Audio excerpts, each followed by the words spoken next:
তো হ্যালো বন্ধুরা, তোমরা সকলে কেমন আছো? তো আশা করছি ভালো আছো, আর আমিও ভালো আছি। তো আজকে একটা নতুন ভিডিওতে তোমাদেরকে স্বাগত। তো আজকে একটা জায়গায় যাব, সেখানে সব মেয়েদেরই ভালো লাগে। তো চলো তাহলে রেডি হয়ে আসি, তারপরে তোমাদের সাথে কথা বলছি। তো দেখো আমি রেডি হয়ে চলে এসেছি, আর আজকে যাব হচ্ছে বাপের বাড়ি।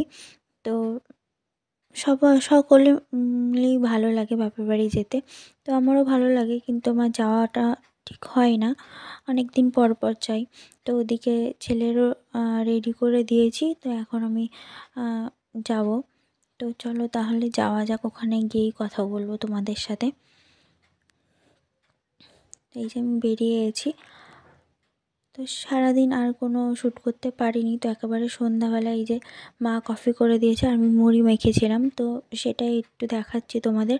তারপর একেবারে রাত্রিবেলা দেখো হচ্ছে মা পায়েস করেছিল, আর এদিকে মাংস আর হচ্ছে লুচি করেছিল। তো তারপর আমরা শুয়ে পড়েছিলাম। আর সকালবেলা এই যে আমি আর ছেলে বাড়ি আসছি, তো ছেলের মনটা খারাপ, ওকে জোর করে নিয়ে আসছি তাই। তো চলো আজকের মতন এই পর্যন্তই, দেখাবে আবার কোনো ব্লগে। তো ততক্ষণ সবাই ভালো থেকো।